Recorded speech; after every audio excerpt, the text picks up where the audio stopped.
Breaking news KTR ను A1 గా formula 1 race car కేసులో A1 గా చేర్చిన నేపథ్యంలో ఏ క్షణమైన కేటీఆర్ ను అరెస్ట్ చేసే అవకాశం ఉంది అనే చర్చ జరుగుతోంది. కేటీఆర్ అరెస్టుకు రంగం సిద్ధం చేస్తున్నట్టుగా తెలుస్తోంది. బహుశా ఇవాళ రాత్రి లేదా రేపు కేటీఆర్ ను అరెస్ట్ చేసే అవకాశం ఉంది అనే వార్తలు వస్తూ ఉన్నాయి. రేపు శుక్రవారం కాబట్టి శనివారం ఆదివారాలు కోర్టుకు సెలవులు ఉండే అవకాశం ఉంటుంది. సరిగ్గా ఇదే సమయంలో కేటీఆర్ను అరెస్ట్ చేసే అవకాశాలు ఉన్నాయనే చర్చ జరుగుతోంది. మరోవైపు తెలంగాణ భవన్ దగ్గర భారీగా పోలీసు బలగాలను కూడా మోహరించారు. ఆర్టీవీ స్క్రీన్ పైన మీరు ఆ దృశ్యాలు కూడా చూడొచ్చు. ఆర్టీవీ స్క్రీన్ పైన చూస్తున్నారు. తెలంగాణ భవన్ దగ్గర భారీగా పోలీసు బలగాలను మోహరించారు. కేటీఆర్ పై కేసు నమోదైన నేపథ్యంలో FIR లో A1 గా చేర్చిన నేపథ్యంలో ముందుగా కేటీఆర్ ను అరెస్ట్ చేసే అవకాశాలు ఉన్నాయనే చర్చ జరుగుతోంది. బహుశా ఈ రోజు లేదా రేపు కేటీఆర్ ను అరెస్ట్ చేసే అవకాశాలు ఉన్నాయని కేటీఆర్ పై నమోదైన సెక్షన్ల గురించి కూడా నేను మీకు వివరించబోతున్నాను. అండ్ అడ్వకేట్ కృష్ణకాంత్ కూడా మనకి అందుబాటులో ఉన్నారు. కృష్ణకాంత్ గారితో కూడా మనం మాట్లాడదాం. కేటీఆర్ పై నమోదు చేసిన సెక్షన్లు ఇవే. సెక్షన్ 13 సబ్సెక్షన్ 1 క్లాస్ A ఇది ప్రివెన్షన్ ఆఫ్ కరప్షన్ యాక్ట్ కింద PC యాక్ట్ కింద నమోదైంది. అలాగే సెక్షన్ 13 సబ్సెక్షన్ 2 అలాగే 409 IPC కింద కూడా ఈ సెక్షన్లు నమోదు చేశారు. మిస్యూజ్ ఆఫ్ ఫండ్స్ కింద అలాగే క్రిమినల్ బ్రీచ్ ఆఫ్ ట్రస్ట్ కింద ఈ సెక్షన్లు వస్తాయి. ఈ సెక్షన్ల తీవ్రత ఏ విధంగా ఉండే అవకాశం ఉంటుంది? ఒకవేళ కేటీఆర్ని ఈరోజు లేదా రేపు అరెస్ట్ చేసే జరిగే పరిణామాలేంటి? కేటీఆర్ ముందు ఉండే ఆప్షన్స్ అంటే ఏం జరగబోతోంది? ఒకసారి అడ్వకేట్ కృష్ణకాంత్ గారితో మాట్లాడదాం. కృష్ణకాంత్ గారు నమస్తే అండి. నమస్తే అండి రోహిత్ గారు. కృష్ణకాంత్ గారు, కేటీఆర్ పై కేసు నమోదైంది. గవర్నర్ నుంచి అనుమతి రావడంతో ఆయన A1 గా నమోదు చేస్తూ FIR లో A1 గా ఆయన చేర్చారు. PC యాక్ట్ లో సెక్షన్ 13 సబ్సెక్షన్ 1 క్లాస్ A అలాగే సెక్షన్ 13(2) అలాగే 409 IPC ఈ సెక్షన్ల కింద 120B వీటి కింద కేసు నమోదు చేశారు. ఏంటి ఈ సెక్షన్ల తీవ్రత ఏ విధంగా ఉంటుంది? ఏం జరగబోతోంది? అంటే రోహిత్ గారు, జనరల్లీ ఈ సెక్షన్స్ లో ఏంటంటే ఇది పబ్లిక్ సర్వెంట్స్ ఒక గవర్నమెంట్ ఆఫీస్ ని హోల్డ్ చేసిన వ్యక్తుల మీద ముఖ్యంగా పెట్టే సెక్షన్లు ఇవి. గతంలో ఇదివరకు జయలలిత వర్సెస్ స్టేట్ ఇలా జయలలిత గారి మీద కూడా ఇట్లాంటి కరప్షన్ ఛార్జెస్ పడినప్పుడు ఆవిడ కూడా ఇలాంటి ఛార్జెస్ పెట్టారు అప్పట్లో. హలో, ఓకే, వినిపిస్తోంది కృష్ణకాంత్ గారు. సో ఇలాంటి ఛార్జెస్ అప్పుడు జయలలిత గారు కూడా ఫేస్ చేయాల్సి వచ్చింది. సో ఇవేమి కొత్తవి కాదు. ఇలా కరప్షన్ ఛార్జెస్ ఎలిగేషన్స్ ఉన్న లీడర్స్ మీద ఎన్నో ప్రతిసారి ఒక గవర్నమెంట్ ఇంకో గవర్నమెంట్ గత ప్రభుత్వంలో ఉన్న అధికారుల మీద పెట్టే సెక్షన్స్ ఏవి. సో ముఖ్యంగా ఇవాళ రోజు ఇది కేటీఆర్ గారి మీద పెట్టే ఈ సెక్షన్స్ ఏవైతే ఉన్నాయో section 13 of sub clause 1 of prevention of corruption act PC act 1988. ఇదేంటంటే ముఖ్యంగా any public servant who dishonestly or fraudulently misuses the property or the funds of the state. So అలాంటి వాటిలో ఇది పెడతారన్నమాట. అంటే ఒక పబ్లిక్ సర్వెంట్ గానీ ఒక ప్రభుత్వ అధికారి లేకపోతే ప్రభుత్వంలో ఉన్న మినిస్టర్ గారు కానీ పబ్లిక్ ఫండ్స్ పబ్లిక్ కి సంబంధించిన ఈ గవర్నమెంట్ కి సంబంధించిన ఖజానా నుంచి ఈ డబ్బుల్ని మిస్అప్రోప్రియేట్ చేస్తూ విత్ డిసానెస్ట్లీ అండ్ ఫ్రాడ్యులెంట్లీ అంటే ఫ్రాడ్యులెంట్ గా ఫ్రాడ్ చేస్తూ ఈ డబ్బుల్ని వేరే వాటికి మళ్లించిన వాటిలో కరప్షన్ ఛార్జెస్ కింద ఈ సెక్షన్ పెడతారు. Section 13 of sub clause 1 of PC act. దీనికి జనరల్ మామూలుగా 4 నుంచి 4 సంవత్సరాల నుంచి 10 సంవత్సరాల వరకు పనిష్మెంట్ ఉంటుంది దీనికి జనరలీ. అలానే నెక్స్ట్ PC యాక్ట్ లో ఇదే విధంగా సెక్షన్ 13 ఆఫ్ సబ్ క్లాస్ 2 కూడా పెడతాం జరిగింది ఆయన మీద. అది కూడా అంతే, మిస్అప్రోప్రియేటింగ్ అండ్ ఆఫ్ ద ఫండ్స్, అది కూడా దీని కింద వస్తుంది. సేమ్ థింగ్ క్రిమినల్ మిస్కండక్ట్ కింద వస్తుంది అనమాట. దీనికి కూడా అంతే 1 year నుంచి 7 years వరకు జైలు శిక్ష ఉంటుంది. అవి కాకుండా మళ్ళీ IPC సెక్షన్స్ కూడా ఆయన మీద పెడతాం జరిగింది. అదేంటంటే 409 మనకి most common for criminal breach of trust, అది పెడతారు జనరల్లీ. దాని తర్వాత 120B అవి కూడా ద సేమ్ థింగ్. ఇందులో అతి తీవ్రత ఉన్న సెక్షన్ లో 13(1) 409 ఈ రెండు కూడా 10 years వరకు శిక్ష పడే అవకాశాలు ఉన్న సెక్షన్ గా కనిపిస్తున్నాయి. సో ముఖ్యంగా పబ్లిక్ సర్వెంట్స్ మీద ఇలాంటి క్రిమినల్ బ్రీచ్ ఆఫ్ ట్రస్ట్ ఈ 409 ఇవి పడితే ఖచ్చితంగా 10 years అబౌవ్ అట్లా శిక్షలు పడే అవకాశాలు ఉన్నాయి. అంటే కేటీఆర్ ని అరెస్ట్ చేసే అవకాశాలు ఉన్నాయని అనిపిస్తుందా? అంటే A1 గా పెట్టినప్పుడు ఖచ్చితంగా అరెస్ట్ చేసే ఛాన్సెస్ ఎక్కువ ఉన్నాయి. డెఫినెట్ గా హీఈస్ ద ప్రైమ్ అక్యూజ్డ్ కాబట్టి there is a huge chance that he might be arrested. Yes, గతంలో చంద్రబాబును అరెస్ట్ చేసింది కూడా 409 లోనే ఇవే సెక్షన్స్ కింద దాదాపు. అది మోస్ట్ కామన్ థింగ్ అండి, క్రిమినల్ బ్రీచ్ ఆఫ్ ట్రస్ట్ కింద అది పెడతారు. ఎందుకంటే ఇట్స్ కాగ్నిజబుల్ ఒఫెన్స్ కూడా కింద కూడా వస్తుంది కాబట్టి, పెద్ద శిక్షా స్మృతి ఉంది కాబట్టి దానికి అది పెడతారు. Any conspiracy, criminal conspiracy or fraudulent activity criminal breach of trust కింద అది అట్రాక్ట్ అవుతుంది. సో జనరల్ అది పెడతారు.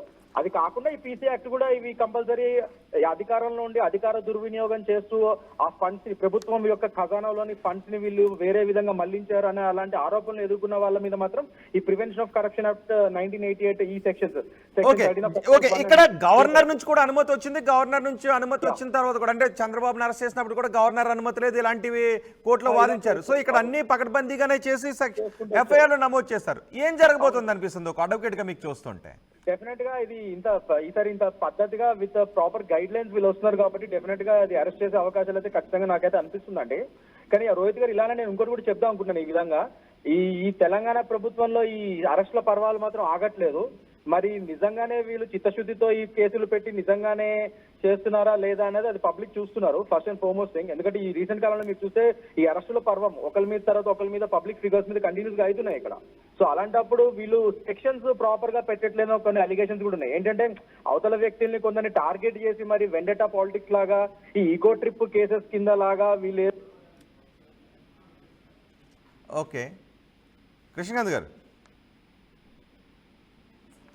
రైట్. కేటీఆర్ పై ఏసీబీ కేసు నమోదు చేసింది. ఎఫ్ఐఆర్ లో కేటీఆర్ ను A1 గా చేర్చారు. సెక్షన్లు కూడా తీవ్రమైన సెక్షన్లుగానే పెట్టారు. 409 IPC criminal breach of trust, ఇది 10 సంవత్సరాల వరకు శిక్ష పడే అవకాశం ఉన్న కేసు. అలాగే 120B క్రిమినల్ కాన్స్పిరసీ, ఇందులో ముగ్గురిని పెట్టారు కాబట్టి అక్యూజ్డ్గా ముగ్గురిని పెట్టారు కాబట్టి క్రిమినల్ కాన్స్పిరసీతోనే ఈ ఫండ్స్ మిస్యూజ్ జరిగింది అని చెబుతూ ఉన్నారు. సెక్షన్ 13(1) కూడా 10 సంవత్సరాల వరకు శిక్ష పడే అవకాశం ఉన్న కేసు. సెక్షన్ 13(1) 409 ఐపీసీ, ఈ రెండు కూడా తీవ్రమైన సెక్షన్లు. 13(1) PC act, prevention of corruption act కింద, 409 ఐపీసీ. ఇప్పుడైతే బిఎన్ఎస్, కానీ ఇది జరిగింది గతంలో కాబట్టి బిఎన్ఎస్ రావడానికంటే ముందు ఇది జరిగింది కాబట్టి ఐపీసీ కింద ఈ కేసులు నమోదు చేశారు. ఇవి తీవ్రమైనటువంటి సెక్షన్గా చెప్తున్నారు. మన ఆర్టీవీ స్క్రీన్ పైన చూడొచ్చు, తెలంగాణ భవన్ దగ్గర పోలీస్ యాక్టివిటీ కనిపిస్తోంది, పోలీస్ మూవ్మెంట్ కనిపిస్తోంది. అంటే బహుశా ఎవరు కూడా బీఆర్ఎస్ శ్రేణులను అక్కడికి రాకుండా ఉండే విధంగా చర్యలు తీసుకునే అవకాశం కనిపిస్తోంది. గవర్నర్ అనుమతి కూడా వచ్చింది. ఇక్కడ ఎఫ్ఐఆర్లో కేటీఆర్ను A1 గా కూడా నమోదు చేశారు కాబట్టి బహుశా ఇప్పుడు కేటీఆర్ తరపు న్యాయవాదులు రేపు లంచ్ మోషన్ పిటిషన్ ఏదైనా మూవ్ చేసే అవకాశం నాకు కనిపిస్తోంది. ఆ లంచ్ మోషన్ పిటిషన్ పై ఎటువంటి ఆర్డర్స్ వస్తాయో చూడాలి ఇప్పుడున్న యాక్టివిటీని చూస్తుంటే. ఎందుకంటే A1 గా నమోదు చేశారు, అన్ని తీవ్రమైన సెక్షన్లు పడే సెక్షన్లు కాబట్టి బహుశా బీఆర్ఎస్ శ్రేణులు రేపు లంచ్ మోషన్ పిటిషన్ మూవ్ చేసే అవకాశం కనిపిస్తోంది, లేదా యాంటిసిపేటరీ బెయిల్ని మూవ్ చేసే అవకాశం అయితే మాత్రం కనిపిస్తోంది. మరోవైపు రేపు శుక్రవారం, ఎల్లుండి శనివారం, అవతల ఎల్లుండి ఆదివారం కాబట్టి కోర్టు పని దినాలు ఉండవు కాబట్టి రేపు ఏదో కీలకమైన పరిణామం జరగబోతోంది అనే ఒక చర్చ అయితే మాత్రం జరుగుతోంది. సో రేపే లంచ్ మోషన్ పిటిషన్ మూవ్ చేసే అవకాశం ఉంది. మరి లంచ్ మోషన్ పిటిషన్ కంటే ముందు ఒకవేళ అందులో నాట్ అరెస్ట్ అడిగే అవకాశం కూడా ఉంటుంది. సో ఏం జరుగుతుంది, కానీ ఈ రోజు రాత్రి ఏదైనా జరిగే అవకాశం ఉందా అనే చర్చ కూడా జరుగుతుంది. మా ప్రతినిధి మధు కూడా ఉన్నారు, మధుతో మాట్లాడదాం. ఎస్, కృష్ణకాంత్ గారు కూడా ఉన్నారు, కృష్ణకాంత్ గారితో మాట్లాడతాను. మధు, ఏం జరగబోతుంది? పోలీస్ యాక్టివిటీ కనిపిస్తుంది, పోలీస్ మూవ్మెంట్ కనిపిస్తుంది. అంటే ఈ రాత్రి ఏదైనా కీలక పరిణామం చోటు చేసుకునే అవకాశం ఉందా? అరెస్ట్ లాంటివి ఏమైనా చోటు చేసుకునే అవకాశం ఉందా?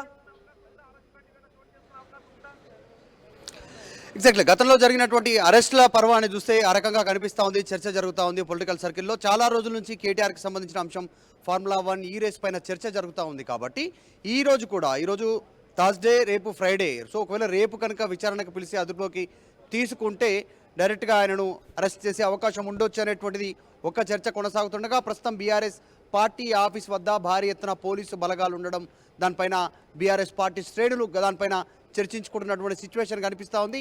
రెండు అంశాలు, ఈరోజు ఎఫ్ఐఆర్ ఫైల్ కావడము, A1 గా కేటీఆర్ పేరు చేర్చడము ఏసీబీ ఒకటైతే, ఇదే రోజు లగచర్ల ఘటనకి సంబంధించినటువంటి బాధితులు బెయిల్ పైన ఎవరైతే వచ్చారో వారు బీఆర్ఎస్ భవన్కి రానున్నారు అనేటువంటిది. అందులో భాగంగా కూడా అక్కడికి పోలీస్ ఫోర్స్ ఏమన్నా ఏర్పాటు చేశారా అనేటువంటిది ఒక చర్చ. సో రెండు ఒకే రోజు జరుగుతున్నటువంటి సిచ్యువేషన్ ఉంది కాబట్టి కేటీఆర్ కూడా కొద్దిసేపట్లో అసెంబ్లీ నుంచి తెలంగాణ భవన్కి వెళ్ళనున్నారు. అందులో భాగంగా కూడా ఈ రకమైనటువంటి అనుమానాలను బీఆర్ఎస్ పార్టీ శ్రేణులు వ్యక్తం చేస్తూ ఉన్నటువంటి సిచ్యువేషన్ ఉంది. సో ఆయన పైన నమోదైనటువంటి కేసెస్ విషయంలో విచారణ తర్వాత అదుపులోకి తీసుకొని అరెస్ట్ చేసేటువంటి అవకాశం ఉంది అనేటువంటిదే పెద్ద ఎత్తున చర్చ కొనసాగుతా ఉంది. పోలీస్ మూవ్మెంట్ కనిపిస్తోంది అని చెప్తున్నారు. ఒకవేళ బీఆర్ఎస్ శ్రేణులు ఎవరు కూడా ఒక అరెస్ట్ లాంటి పరిణామాలు చోటు చేసుకుంటే బీఆర్ఎస్ శ్రేణులు తరలి రాకుండానో వాళ్ళు ఆందోళన చేపట్టకుండానే ఉండే విధంగా పోలీస్ పికెటింగ్ కూడా ఏర్పాటు చేస్తున్నారనే చర్చ జరుగుతుంది. అలాంటి మూమెంట్ ఏమైనా కనిపిస్తుందా? ఎగ్జాక్ట్లీ ఆల్రెడీ ఇప్పటికే గతంలో బీఆర్ఎస్ సంబంధించిన నాయకులు స్టేట్మెంట్ ఇచ్చారు. కేటీఆర్ని కనుక అరెస్ట్ చేస్తే రాష్ట్రం అంతా రణరంగం చేస్తామనేటువంటి స్టేట్మెంట్ చేశారు. పూర్తి స్థాయిలో ఆందోళనలు ఉంటాయి అనేటువంటి హెచ్చరికలు జారీ చేశారు పోలీసులకి, ప్రభుత్వానికి. కాబట్టి ఆ ఆధారంగా కూడా చర్చ పోలీసులు పెద్ద ఎత్తున బలగాలను మోహరించి ఉండొచ్చు. ఈ రోజే కేటీఆర్ పైన కేసు నమోదైనటువంటి సిచ్యువేషన్. సో లగచర్లకు సంబంధించినటువంటి బాధితులు అక్కడ మధు మీరు కొద్దిసేపు అందుబాటులోనే ఉండండి. ఒకసారి అడ్వకేట్ కృష్ణకాంత్ గారితో మాట్లాడతాను. మధు మీరు కొద్దిసేపు అందుబాటులోనే ఉండండి. కృష్ణకాంత్ గారు, ఈ రోజు పోలీస్ మూవ్మెంట్ చూస్తూ ఉంటే ఈ రాత్రి ఏదైనా కీలక పరిణామం చోటు చేసుకునే అవకాశం ఉందా అనే చర్చ జరుగుతుంది. లేదు ఎల్లుండే శనివారం ఆదివారం కాబట్టి రేపు ఏదో జరగబోతుందని చర్చ జరుగుతుంది. ఇలాంటి సమయంలో రేపు ఉదయం హైకోర్టులో ఏదైనా పిటిషన్ మూవ్ చేసుకోవడానికి అవకాశం ఉంటుందా? ఎటువంటి ఆప్షన్స్ ఉంటాయి జనరల్గా ఇలాంటి సమయాల్లో? ఇలాంటి వాటిలో ఏంటంటే ఇప్పుడు ఎఫ్ఐఆర్ నమోదైంది కాబట్టి క్వాష్ పిటిషన్ చేసుకుంటారండి ఖచ్చితంగా. సో క్వాష్ పిటిషన్ చేసుకొని ఎట్ ద సేమ్ టైమ్ ఇది ఇప్పుడు మొన్న అల్లు అర్జున్ గారు దాంట్లో ఎలా అయితే వీళ్ళు ఇంటర్మ్ బెయిల్ కి అడిగారో అలా కూడా అడిగే ఛాన్సెస్ ఉంటాయి. దానికంటే ముందు ఇప్పుడు ఏదైతే ఇప్పుడు ఈ లోవర్ కోర్ట్ ఉందో దాంట్లో ఖచ్చితంగా వీళ్ళు యాంటిసిపేటరీ బెయిల్ వేసుకునే ఛాన్సెస్ ఉన్నాయి. ఇప్పుడు డెఫినెట్ గా ఫస్ట్ అది మూవ్ చేస్తారు రేపు మార్నింగ్. అలాంగ్ విత్ దట్ నాకు తెలిసి సైమల్టేనియస్ గా లోవర్ కోర్టులో యాంటిసిపేటరీ బెయిల్ వేసుకుంటారు. At the same time morning అదే టైంలో హైకోర్టులో కూడా సైమల్టేనియస్ గా they will go for quash and interim bail అని చెప్పి నేను అనుకుంటాను. That is the general procedure strategy general what they follow. Yeah okay, కానీ మూమెంట్ చూస్తూ ఉంటే ఏదో జరగబోతోంది అనే చర్చ అయితే మాత్రం జరుగుతుంది. ఒక అడ్వకేట్గా మీరు ఏమన్నా ఊహించగలరా ఇలాంటి సమయాల్లో ఏం జరిగే అవకాశం ఉంటుందో? అంటే డెఫినెట్లీ ఇప్పుడు నాకు తెలిసి అయితే మరి అరెస్ట్ చేసే ఛాన్సెస్ ఎక్కువ ఉంటాయి. బట్ మామూలుగా జనరల్లీ ఫ్రైడే రోజు మీకు అంటే నేను చెప్పడం అని కదా, అందరు చూస్తూనే ఉంటారు, తెలుసు అందరు జనాలకి. ఫ్రైడే రోజు జనరల్లీ ఎందుకు అరెస్ట్ చేస్తారంటే సాటర్డే సండే కోర్ట్ హాలిడేస్ ఉంటాయి కాబట్టి అట్లీస్ట్ వాళ్ళని రిమాండ్ చేయడానికి కొద్దిగా వాళ్ళని ఇన్వెస్టిగేషన్ చేయడానికి కొద్దిగా టైం ఉంటుంది 2-3 రోజులు. Monday they go for the bails, regular bails and all, then వాళ్ళకి వస్తే ఒకవేళ వాళ్ళు విడుదల అవుతారు. సో అట్లీస్ట్ 2 రోజులన్నా వాళ్ళని లోపల పెట్టే ఉద్దేశాలు ఉంటే జనరల్ ఫ్రైడే రోజు ఇలా వీకెండ్స్ అప్పుడు అరెస్ట్ చేస్తూ ఉంటుంది. ఈ అరెస్టుల పర్వం